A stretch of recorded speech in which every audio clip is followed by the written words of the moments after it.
हमारे हिंदू लोग क्यों परेशान हैं? उसके पीछे रीजन है, हम अपने धर्म को जानते नहीं और जानने की कोशिश नहीं करते।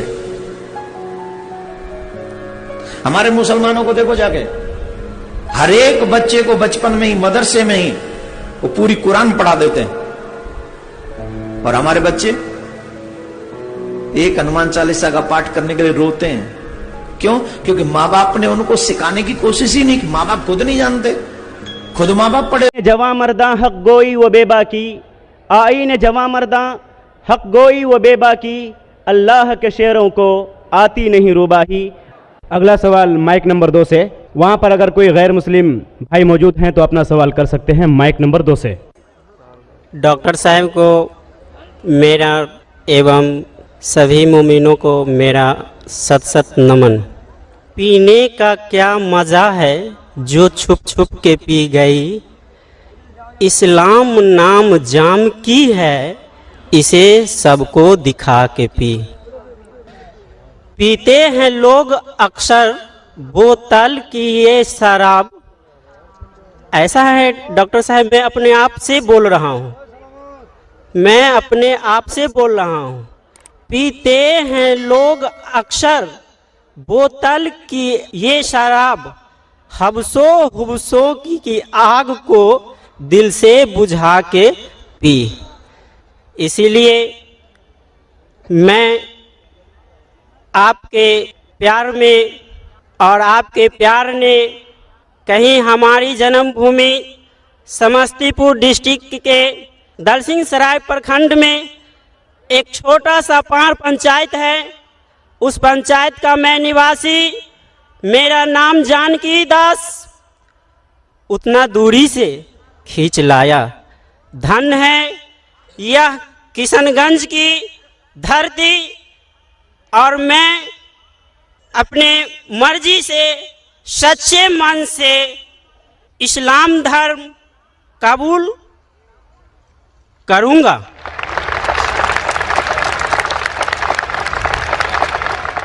मैं अल्लाह सुब्हानहू तआला का शुक्रगुजार हूँ कि अल्लाह ने आपको हिदायत दी और हिम्मत भी दी कि इतने बड़े मजमे में चुपके चुपके ने डंकी की चोट पे कहा कि मैं इस्लाम कबूल करना चाहता हूँ। वो शायरी जो आपने मारी शराब के बारे में, उसको ज़रा टर्न करूँगा। कुरान में लिखा है कि आखिरत जन्नत में भी आपको शराब मिलेंगे, लेकिन वो दुनिया के जैसी शराब नहीं रहेंगी, वो शराब में नशा नहीं रहेगा। आप वैसी शराब अगर खुल के पिएंगे जन्नत में इंशाअल्लाह, वो शराब जिसमें नशा नहीं रहेगा। अल्हम्दुलिल्लाह, मैं आपकी हिम्मत को दाद देता हूँ। अब भाई साहब पूछना चाहता हूँ कि आप मानते हैं कि खुदा एक है? जी। आप मानते हैं कि बुत परस्ती मूर्ति पूजा गलत है? जी गलत है। आप मानते हैं कि मोहम्मद सल्लल्लाहु अलैहि वसल्लम आखिरी पैगंबर है? जी। आप अपने मन से कबूल करना चाहते हैं इस्लाम? जी। आप पे कोई भी दबाव है? कुछ नहीं। कोई भी आपको रिश्वत दे रहा है? कुछ नहीं। आप अपने खुले मन से इस्लाम कबूल करना चाहते? जी बिल्कुल इंडिपेंडेंट। तो इंशाअल्लाह मैं अरबी में कहूँगा और आप उसे दोहरा सकते। अशहदु अशहदु अल्लाह अल्लाह इलाहा इलाहा इल्लल्लाह इल्लल्लाह व अशहदु अन्ना अन्ना मुहम्मदन मुहम्मदन अब्दुहु अब्बहु व रसूलुहु व सरूलु।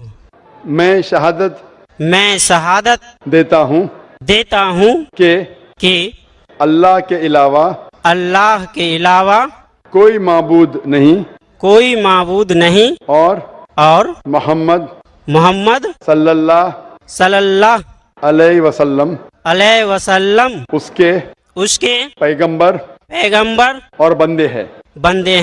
माशाअल्लाह, आप मुसलमान हो चुके। और इंशाअल्लाह अल्लाह सुब्हानहू व तआला से दुआ करता हूँ कि आपको इंशाअल्लाह इस ज़िंदगी और आखिरत में भी सबसे बेहतरीन ज़िंदगी दे। और मैं दुआ करता हूँ कि आपको और हिदायत दे और आपके ज़रिए आपके और दोस्तों पड़ोसी को इंशाअल्लाह हक के रास्ते पे लेके आए। डॉक्टर साहब एक मिनट, मेरा नाम जानकी दास है, तो मैं अब से अपना नाम क्या रखूं? भाई साहब ने कहा कि मैं उनके लिए नाम दूं, जो नाम अभी जो जहन में आ रहा है कि आप अपने आप को उमर कह सकते हैं। उमर। दाराओ सिकंदर से वो मर्द फ़कीर ओला, दाराओ सिकंदर से वो मर्द फ़कीर औला हो जिसकी फ़कीरी में बू असदुल्लाही। जो भी इंसान हक़ को जानने के लिए और हक़ को पाने के लिए जुरत व हिम्मत से काम ले, यकीनन वो इंसान काबिल मुबारकबाद है। हम उनको मुबारकबाद पेश करते हैं। हम चलते हैं माइक नंबर 4 पर। वहाँ पर अगर कोई गैर मुस्लिम खातून, गैर मुसलमान बहन हैं, वो सवाल करना चाहती हैं तो अपना सवाल कर सकती हैं माइक नंबर 4 से। हेलो जी डॉक्टर साहब, मैं पूछना चाहती हूँ कि अगर कहीं दिखाई देता है कि कोई एक्सीडेंट में अगर कोई मारा जाता है बुरी तरह से, तो कहा जाता है कि वो उससे उसका कर्मों का फल मिला है। लेकिन अगर कोई 2 महीने का या 1 महीने का बच्चा मर जाता है तो उसको कैसे उसका कर्मों का फल मिला? क्योंकि वो अभी अभी इस पृथ्वी पर आया है, तो फिर कैसे उसको कर्मों का फल मिला है? बहन का सवाल है कि अगर कोई इंसान एक्सीडेंट में मारा जाता है तो बोलते हैं कि उसे कर्मों का फल मिला है। अगर 1-2 दिन या 2 महीने का बच्चा अगर मर गया तो उसे कैसे कह सकते हैं कर्मों का फल? ये सवाल एक अहम सवाल था। और आप देखेंगे धार्मिक किताब चाहे कुरान या वेद में, कुरान में लिखा है कि इंसान इस दुनिया में आएंगे, इस दुनिया में जिएंगे और ये दुनिया आपके लिए इम्तिहान है। फिर आप मर जाएंगे, फिर आपकी अगली जिंदगी आखिरत में होंगी। वेद में आप पढ़ेंगे, वेद में भी पढ़ेंगे, ऋग्वेद में जिल्द नंबर 10 में, उसमें लिखा है कि पुनर्जन्म, पुनर मतलब नेक्स्ट, अगला, जन्म मतलब बर्थ, पुनर्जन्म मतलब नेक्स्ट बर्थ, हूबहू जैसे कुरान में लिखा है। कुरान में लिखा है पुनर्जन्म नेक्स्ट बर्थ। लेकिन जो वेद के विद्वान इसको मान गए, लेकिन फिर ये कहने लगे ठीक है खुदा, ईश्वर, भगवान, अल्लाह वो तो जस्ट एकदम वो नाइंसाफी नहीं कर सकता है, नाइंसाफी नहीं देख सकता है। तो ये 2 महीने का बच्चा जब मर जाता है तो उसको काहे की सजा मिली? इसीलिए उन्होंने एक नई चीज को वजूद में लेके आए जिसे संस्कृत में कहते हैं संस्कारा। संस्कारा ये वेद में नहीं लिखा है, वेद में लिखा है पुनर्जन्म, मैं उसको मानता हूं। दूसरी किताब आप पढ़ेंगे उसमें लिखा है संस्कारा। Sanskara means cycle of birth and rebirth, birth and rebirth. संस्कारा मतलब आप दुनिया में आएंगे, फिर मरेंगे, फिर आएंगे, फिर मरेंगे, फिर आएंगे। तो फिर एक नई फिलॉसफी, एक नई सोच आ गई दिमाग में और कहने लगे कि इंसान, हर जीवित चीज अलग अलग रूप लेता है। अच्छे कर्म करेगा तो अगली जिंदगी में अच्छा रूप लेगा, बुरे कर्म करेगा तो अगली जिंदगी में बुरा रूप लेगा।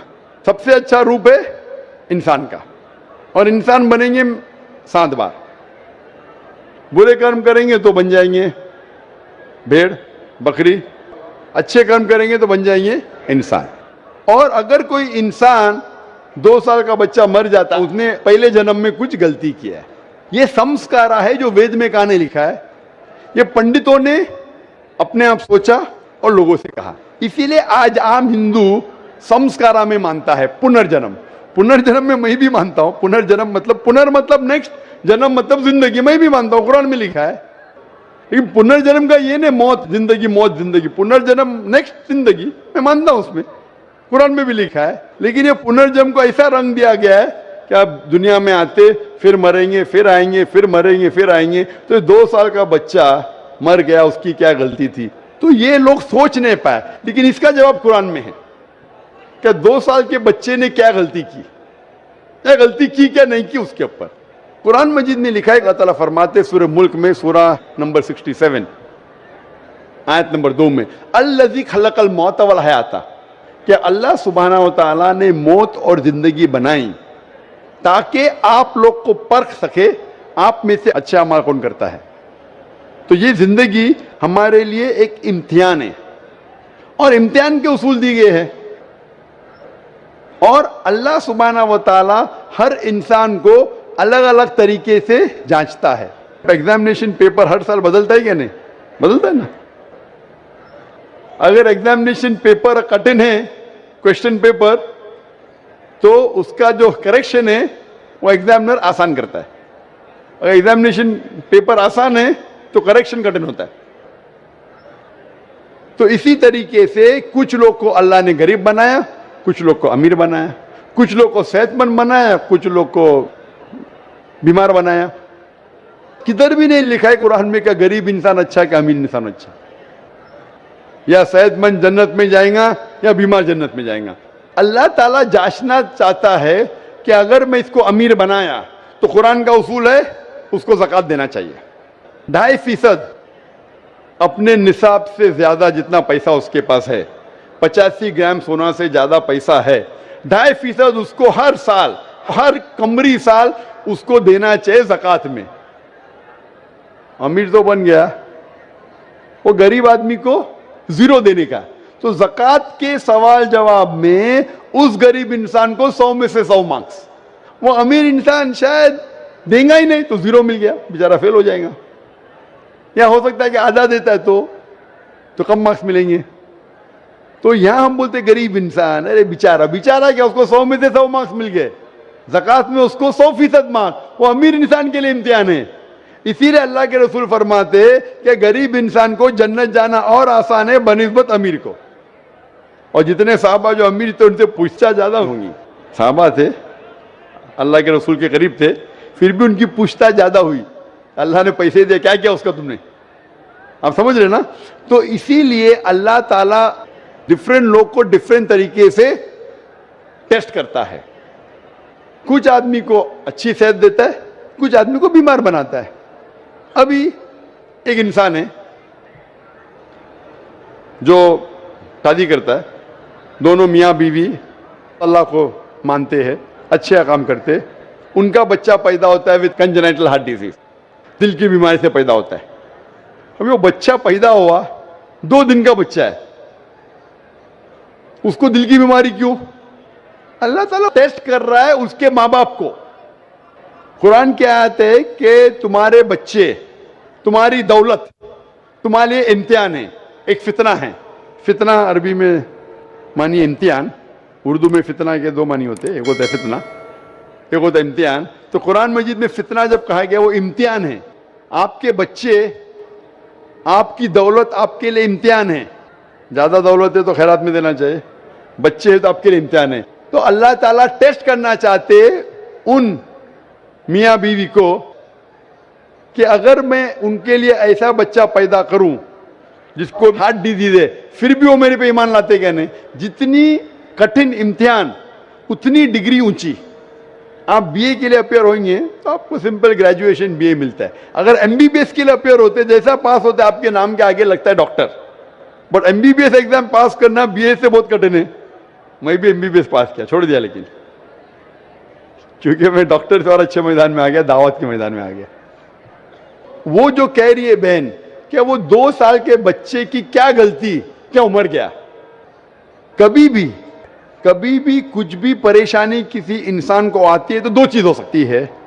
हो सकता है कि वो उसके लिए पनिशमेंट है, पनिशमेंट, या उसके लिए इम्तिहान है, एक टेस्ट है। अगर मुश्किलात पेश आती है, हो सकता है कि वो सजा है उसके लिए या इम्तिहान है। अगर वो इंसान सही रास्ते पे है तो उसके लिए इम्तिहान है, अगर गलत रास्ते पे तो उसके लिए सजा है। तो हर इंसान को जब भी मुश्किलात पेश आती है उसे अपने गिरबान में झांक के देखना चाहिए, मैं कुछ गलती कर रहा हूं क्या नहीं, मैं कुरान और हदीस के मुताबिक चल रहा हूं क्या नहीं। अगर चल रहा हूं तो बोलना अल्हम्दुलिल्लाह ये मेरा इम्तिहान है, अगर नहीं चल रहा हूं तो भाई चलना शुरू कर।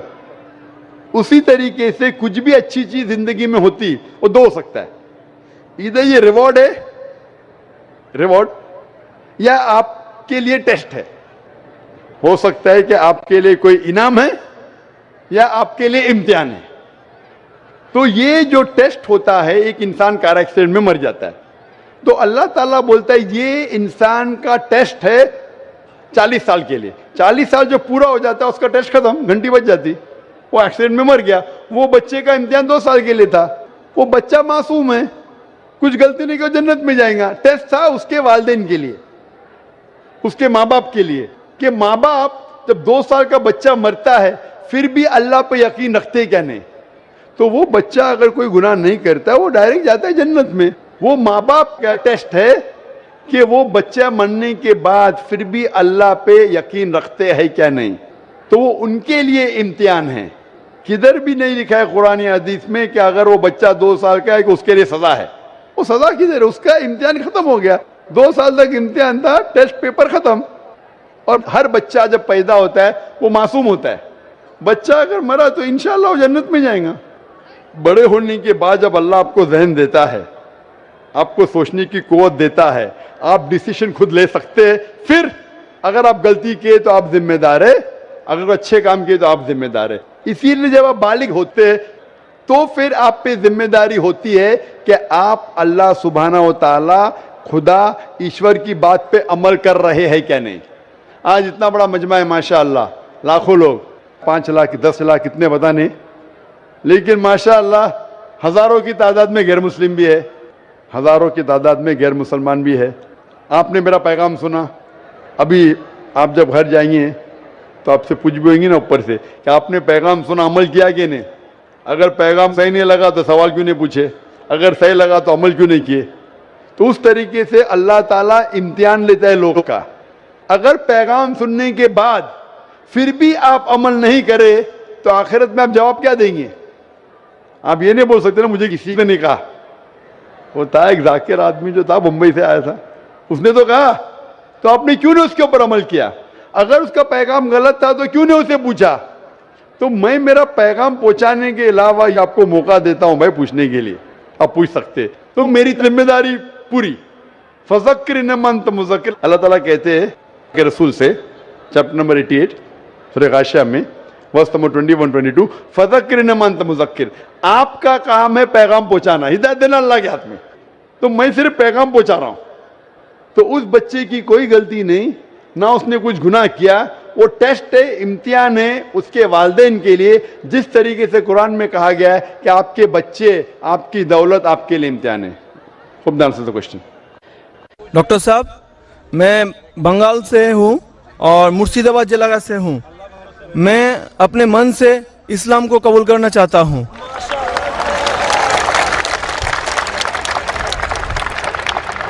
माशाअल्लाह, अल्लाह सुब्हानहू व तआला कहते हैं, इज़ा जा नस्रुल्लाहि वल फतह व रअयतन नास यदखुलून फी दीनिल्लाहि अफ़वाजा फसब्बिह बिहम्दि रब्बिका वस्तगफिर इन्नहु कान तव्वाबा। आप देखेंगे लोग फौज दर फौज अल्हम्दुलिल्लाह इस्लाम में दाखिल हो रहे हैं और हम अल्लाह सुब्हानहू से दुआ करते और इस्तिग़फ़ार करते। और ये आप देख रहे नज़ारा माशाअल्लाह हिंदुस्तान में किशनगंज की सरज़मीन पे माशाअल्लाह। भाई साहब, आप एक खुदा में मानते हैं? मानता हूँ। आप मानते हैं कि बुत परस्ती गलत है? गलत है। आप मानते हैं मूर्ति पूजा गलत है? गलत है। आप मानते हैं कि मोहम्मद सल्लल्लाहु अलैहि वसल्लम आखिरी पैगंबर है? मानता हूँ। आप पर कोई भी जबरदस्ती कर रहा है इस्लाम कबूल करने के लिए? नहीं, नहीं डॉक्टर साहब। आप पे कोई भी दबाव है इस्लाम कबूल करने के लिए? नहीं डॉक्टर साहब। आप अपने मन से करना चाहते हैं इस्लाम कबूल? अपने मन से करना चाहता आप हूँ। पे कोई भी प्रेशर नहीं? कोई प्रेशर नहीं है। जैसा मैंने कहा कि जबरदस्ती किसी को इस्लाम कबूल कराना इस देश में हराम है। इस्लाम या कोई भी मजहब में जबरदस्ती करना हराम है इस देश में। और इस्लाम धर्म में भी, इस्लाम मजहब में भी किसी को मुसलमान जबरदस्ती बनाना गलत है। तो आप अपने मन से करना चाहते भाई साहब? मैं अपने मन से पूरे होशो हवास से। माशाअल्लाह। तो इंशाल्लाह मैं अरबी में कहूँगा और आप उसे दोहराइए। ठीक है। अशहदु अशहदु अल्लाह अल्लाह इलाहा इलाहा इल्लल्लाह इल्लल्लाह व अशहदु अशहदु अन्ना अन्ना मुहम्मदन मुहम्मदन अब्दुहु अब्दुहु व रसूलुहु। रसूलुहु। मैं शहादत देता हूँ कि अल्लाह के अलावा अल्लाह के अलावा कोई माबूद नहीं और मोहम्मद सल्लल्लाहु अलैहि वसल्लम उसके पैगंबर और बंदे हैं। माशाअल्लाह, आप मुसलमान हो चुके। और डॉक्टर साहब, जी हाँ बोलिए। मेरा एक मन की ख्वाहिश है जी हाँ कि मैं आपके हाथ से कुरान शरीफ को पाना चाहता हूँ। इंशाल्लाह। आप कौन सी जबान में महारत रखते हैं भाई साहब? बंगाली या बंगाली का? हाँ, बंगाल का हूँ। बंगाल का। तो बंगाली में महारत रखते। हाँ। मैं दरखास्त करूंगा अगर कोई वॉलंटियर्स बंगाली का तर्जुमा ला सकेंगे, बंगाली और हिंदी का तर्जुमा कुछ चंद ला सकेंगे वॉलंटियर्स, भाई साहब आप आगे आ सकते हैं हाँ स्टेज के आ करीब। सकता हूँ। हाँ जब तक आप आगे आएंगे इंशाल्लाह हम सवाल जवाब के सेशन को बढ़ाते रहेंगे। हाँ, ठीक और है। मैं दरखास्त करता हूँ वॉलंटियर से अगर बंगाली और हिंदी का तर्जुमा यहाँ लाके स्टेज पे देंगे तो इंशाल्लाह मैं ये नौ मुस्लिम को पेश कर सकूंगा। सर मैं आपके पास जा रहा हूँ। जी हाँ भाई साहब।